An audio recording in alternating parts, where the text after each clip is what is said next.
প্রিয় বন্ধুরা, ইউটিউব বাংলা চ্যানেলে আপনাদের প্রত্যেককেই স্বাগত। আজকের এই ভিডিওতে আমি শেয়ার করব 2023-25 সেশনের ডিএলএড পার্ট 1 ফাইনাল পরীক্ষার কথা মাথায় রেখে এনভায়রনমেন্টাল সায়েন্স বিষয় থেকে সাজেশন। আজকের এই সাজেশনে আমি যে প্রশ্নগুলো দিয়েছি সেগুলোকে আপনারা সাজেশন হিসেবে অ্যাকসেপ্ট করবেন। আর সাজেশন হলো কেবল ধারণা মাত্র। বিগত 9 বছরের প্রশ্নপত্র দেখে আমার যে ধারণা হয়েছে তার উপর ভিত্তি করে সাজেশনটি তৈরি করেছি। আর আমার দেওয়া সাজেশন থেকে কি পরিমাণে প্রশ্ন কমন আসে সেটি যদি আপনারা যাচাই করতে চান, তো 2022-24 সেশনে আমি যে সাজেশন আপলোড করেছিলাম সে যে কোনো সাবজেক্টের একটি ভিডিও দেখবেন এবং 2022-24 সেশনের ফাইনাল পরীক্ষার যে কোনো বিষয়ের একটি প্রশ্নপত্র নেবেন। তারপরে দুটোকে মিলিয়ে দেখবেন কি পরিমাণে প্রশ্ন কমন এসেছে। 7 নম্বরে দুটো প্রশ্ন লিখতে হয়, দুটোই কমন এসেছে। 16 নম্বরের জন্য একটি লিখতে হয়, 16 নম্বরে এক কমন এসেছে। 2 নম্বরের 10টি প্রশ্ন লিখতে হয়, সেখানে 5 থেকে 6টি করে প্রশ্ন কমন এসেছে। আশা রাখি এবছরও কিন্তু আপনারা কমন পাবেন। তো চলুন কথা না বাড়িয়ে মূল আলোচনায়। ডিএলএড পার্ট 1-এ মোট 5টি বিষয় কিন্তু আপনাদের লিখিত পরীক্ষা দিতে হবে। বিষয়গুলি হচ্ছে child studies, language on Bangla, language to English, mathematics এবং এনভায়রনমেন্টাল সায়েন্স। আজকে আমরা এনভায়রনমেন্টাল সায়েন্স বিষয়ের প্রশ্নগুলো দেখব। তো প্রথমে আমরা দেখে নেব পরীক্ষার প্রশ্নের ধরন, প্যাটার্নটা কি রয়েছে।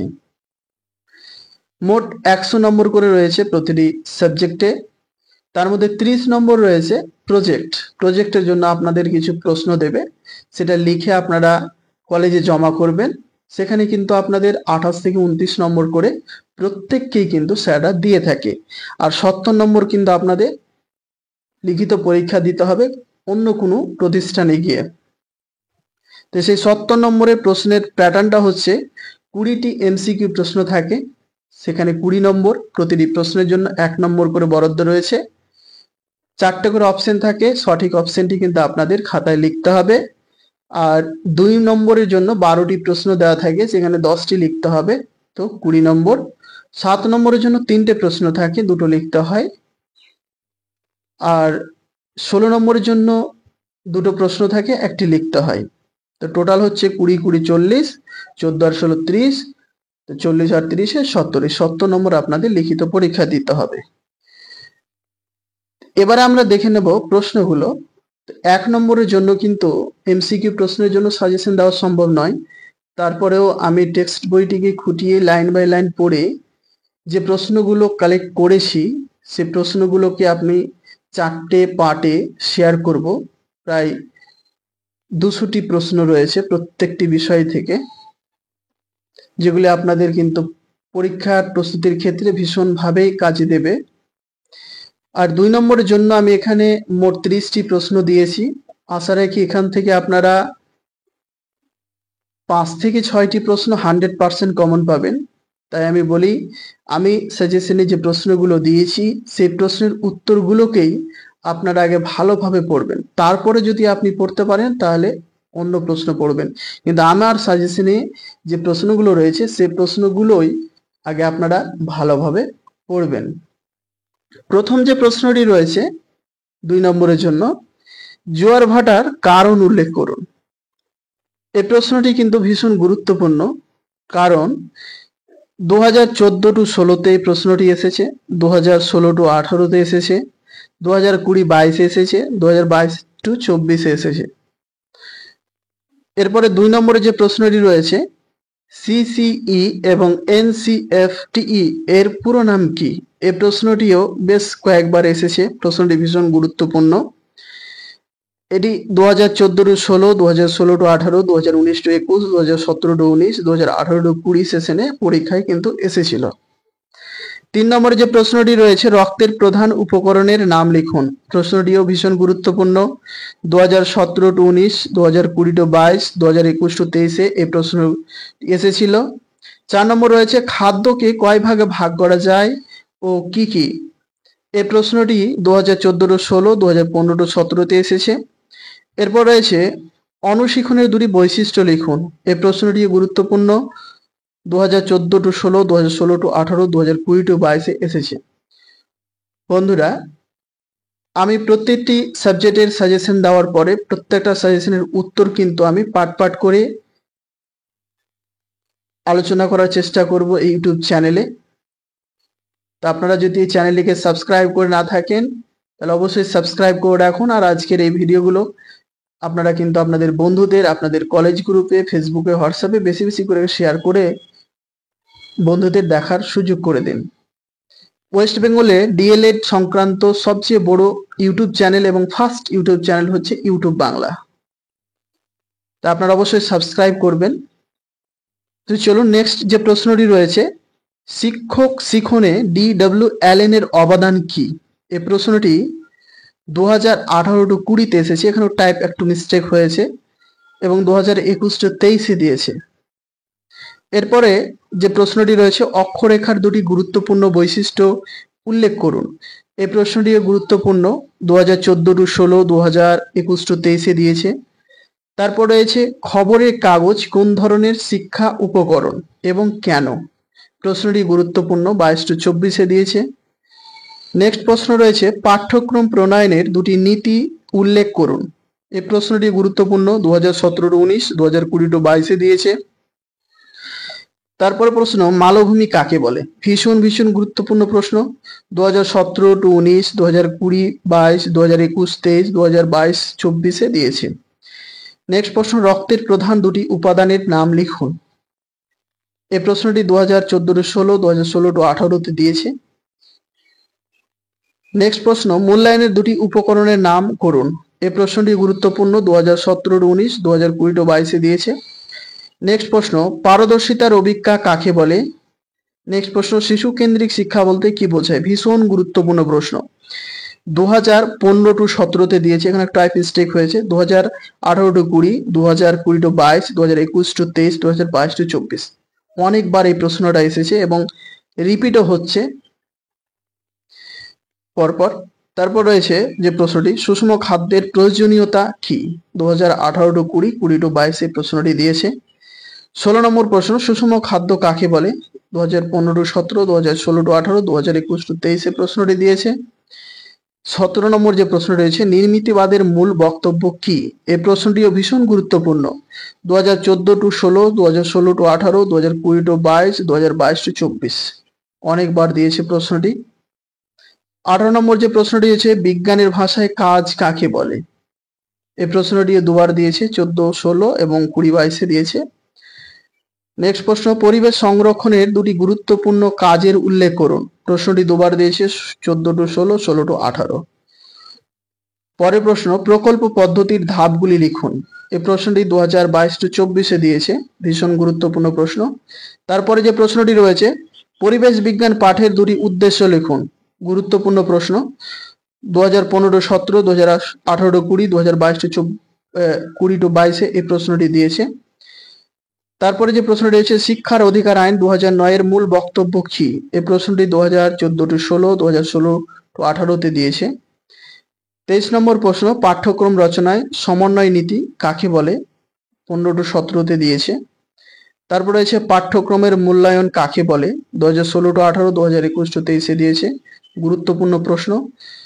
তারপরে যে প্রশ্নটি রয়েছে প্রদর্শন বা প্রতিপাদন পদ্ধতি কাকে বলে?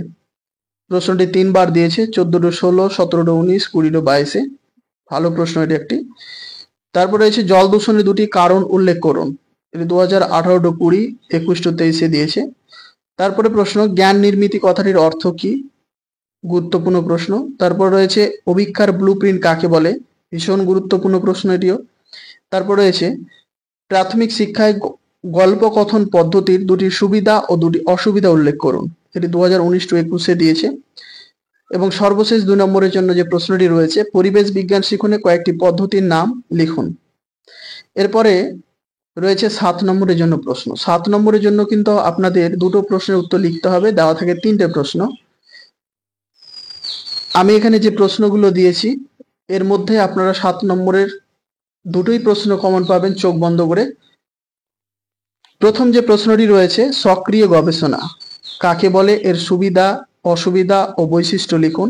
প্রশ্নটা দেখুন কতবার দিয়েছে, 14-16, 2015-17, 2021-23, 2022-24 দিয়েছে। তারপরে 2 নম্বর রয়েছে, উৎপত্তি অনুসারে পৃথিবীর শিলাসমূহে প্রধান কয়েকটি ভাগে ভাগ করা হয়, প্রতিটি ভাগ সম্বন্ধে সংক্ষেপে বিবৃতি দিন। 2014-16, 2021-23, 2022-24 প্রশ্নটি দিয়েছে। 21-23 দিয়েছে, আবার 22-24 পরপর দিয়েছে। 3 নম্বর যে প্রশ্নটি রয়েছে, পারদর্শিতার অভিক্ষা কাকে বলে। প্রাথমিক স্তরে আমাদের পরিবেশ বইয়ের যে কোনো একটি একক নিয়ে একটি পারদর্শিতার অভিক্ষা রচনা করুন। 17-19 এবং 21-23 প্রশ্নটি দিয়েছে। 4 নম্বর যে প্রশ্নটি রয়েছে, আবিষ্কার পদ্ধতি কাকে বলে, এই পদ্ধতির সুবিধা অসুবিধা ও প্রধান স্তরগুলি সম্বন্ধে সংক্ষেপে লিখুন। 2017-19, 2018-20 দিয়েছে। 5 নম্বর যে প্রশ্নটি রয়েছে, পরিবেশবিদ্যা কোন কোন বিষয়ের উপর নির্ভরশীল, উদাহরণ দিন। এই প্রশ্নটি দুবার দিয়েছে, 2018-20 এবং 20-22। তারপর যে প্রশ্নটি রয়েছে, সমস্যা সমাধান পদ্ধতি কাকে বলে, এই পদ্ধতির প্রধান স্তরগুলি সম্বন্ধে সংক্ষেপে লিখুন। গুরুত্বপূর্ণ প্রশ্ন। 2014-16, 16-18 এবং 20-22 প্রশ্নটি দিয়েছে। 7 নম্বর যে প্রশ্নটি রয়েছে, তুন্দ্রা শব্দের অর্থ কি, তুন্দ্রা অঞ্চলের ভাগগুলি লিখুন এবং এখানকার উদ্ভিদ ও প্রাণী সম্পদের বিশদ বিবরণ দিন। এটি 2015-17, 2020-22 দিয়েছে। তারপরে যে প্রশ্নটি রয়েছে, পরিবেশ বিজ্ঞান শিক্ষার উদ্দেশ্য কাকে বলে, দুটি প্রধান উদ্দেশ্য সম্পর্কে লিখুন। এটি 2016-18 দিয়েছে। তারপর 9 নম্বর যে প্রশ্নটি রয়েছে, জল দূষণ কাকে বলে, এর মূল কারণগুলি উল্লেখ করুন। 2018-20 দিয়েছে, গুরুত্বপূর্ণ প্রশ্ন। তারপর 10 নম্বর রয়েছে, NCF 2005 অনুযায়ী উচ্চ প্রাথমিক স্তরে পরিবেশ বিজ্ঞান শিক্ষার উদ্দেশ্যগুলি লিখুন। তারপর রয়েছে, বায়ু দূষণ কাকে বলে, এর মূল কারণগুলি উল্লেখ করুন। 2019-21, 2020-22 এই প্রশ্নটি দিয়েছে। এখানে মোট যে 11টি প্রশ্ন রয়েছে, 12টি প্রশ্ন রয়েছে। পরিবেশ বিজ্ঞান অর্থ, সংজ্ঞা, প্রকৃতি ও বৈশিষ্ট্য লিখুন। এই 12টি প্রশ্নের মধ্যে কিন্তু আপনারা 7 নম্বর যে দুটো প্রশ্ন থাকে, দুটোই কমন পাবেন। এরপরে রয়েছে 16 নম্বরের জন্য। 16 নম্বরের জন্য দুটো প্রশ্ন দেওয়া থাকে, দুটো লিখতে হবে, একটা লিখতে হবে। এখানে আমি মোট যে 3টে প্রশ্ন দিয়েছি, 3টে প্রশ্নের মধ্যে আপনারা পেয়ে যাবেন কমন 100% ধরে নিতে পারেন। তো প্রথম যে প্রশ্নটি রয়েছে, পাঠ পরিকল্পনা কাকে বলে। ডিএলএড এর পাঠ্যক্রম অনুসারে চতুর্থ অথবা পঞ্চম শ্রেণীর আমাদের পরিবেশ বিষয়ে একটি একক নির্বাচন করে একটি ম্যাক্রো পাঠ পরিকল্পনা তৈরি করুন। এই প্রশ্নটি 2014-16, 17-19, 20-22, 21-23, 22-24 দিয়েছে। ভীষণ গুরুত্বপূর্ণ প্রশ্ন। প্রশ্নটা অবশ্যই আপনারা ভালোভাবে পড়বেন। তারপর রয়েছে প্রকল্প পদ্ধতি কাকে বলে, এই পদ্ধতির স্তরগুলি সম্পর্কে আলোচনা করুন। পঞ্চম অথবা সপ্তম শ্রেণীর পরিবেশ ও বিজ্ঞান বিষয়ে পাঠ একক নির্বাচন করুন। এই এককটি প্রকল্প পদ্ধতিতে কিভাবে পড়ানো যাবে তা উল্লেখ করুন। এখানে একটু টাইপ মিস্টেক হয়েছে, 2014-16, 2016-18, 2020-22, 2021-23 প্রশ্নটি দিয়েছে। ভীষণ গুরুত্বপূর্ণ প্রশ্ন। এবং সর্বশেষ যে প্রশ্নটি রয়েছে, প্রাথমিক স্তরে পরিবেশ বিদ্যার যে কোনো একটি বিষয়বস্তু নির্বাচন করে একটি অনুপাট্টিকা রচনা করুন। কখনো কখনো কিন্তু অনুপাট্টিকা দিয়ে থাকে, তাই একটি অনুপাট্টিকাও আপনারা করে রাখবেন। তো আজকের মতো ভিডিওটি এই পর্যন্তই। আজকের এই ভিডিওটি যদি আপনাদের ভালো লাগে, অবশ্যই ভিডিওটিতে একটি লাইক করবেন, আপনাদের মতামত কমেন্ট বক্সে জানাবেন। চ্যানেলটিকে যদি সাবস্ক্রাইব করে না থাকেন, অবশ্যই সাবস্ক্রাইব করে রাখুন, তাহলে পরবর্তীতে যখন আমি ভিডিও আপলোড করব তার নোটিফিকেশন আপনাদের কাছে পৌঁছে যাবে সবার আগে। আর ভিডিওগুলোকে অবশ্যই আপনাদের কলেজের গ্রুপে, হোয়াটসঅ্যাপ গ্রুপ, ফেসবুকে বেশি বেশি করে শেয়ার করে দিয়ে আপনাদের বন্ধুদেরও দেখার সুযোগ করে দিন। আর আজকের এই ভিডিওটি আপনাদের কেমন লাগলো তা অবশ্যই কমেন্ট বক্সে আপনাদের মতামত জানাবেন। আমি এই চ্যানেলে DElEd chart, model, external exam, internal exam, micro lesson plan, macro lesson plan, previous year question, suggestion, assignment, DElEd সংক্রান্ত সমস্ত বিষয়ের ভিডিও এই চ্যানেলে দিয়ে থাকি। এবং ওয়েস্ট বেঙ্গলের সবচেয়ে প্রথম এবং সবচেয়ে বড় ডিএলএড সংক্রান্ত চ্যানেল হচ্ছে ইউটিউব বাংলা। তো অবশ্যই আপনারা ইউটিউব বাংলা চ্যানেলটিকে সাবস্ক্রাইব করুন।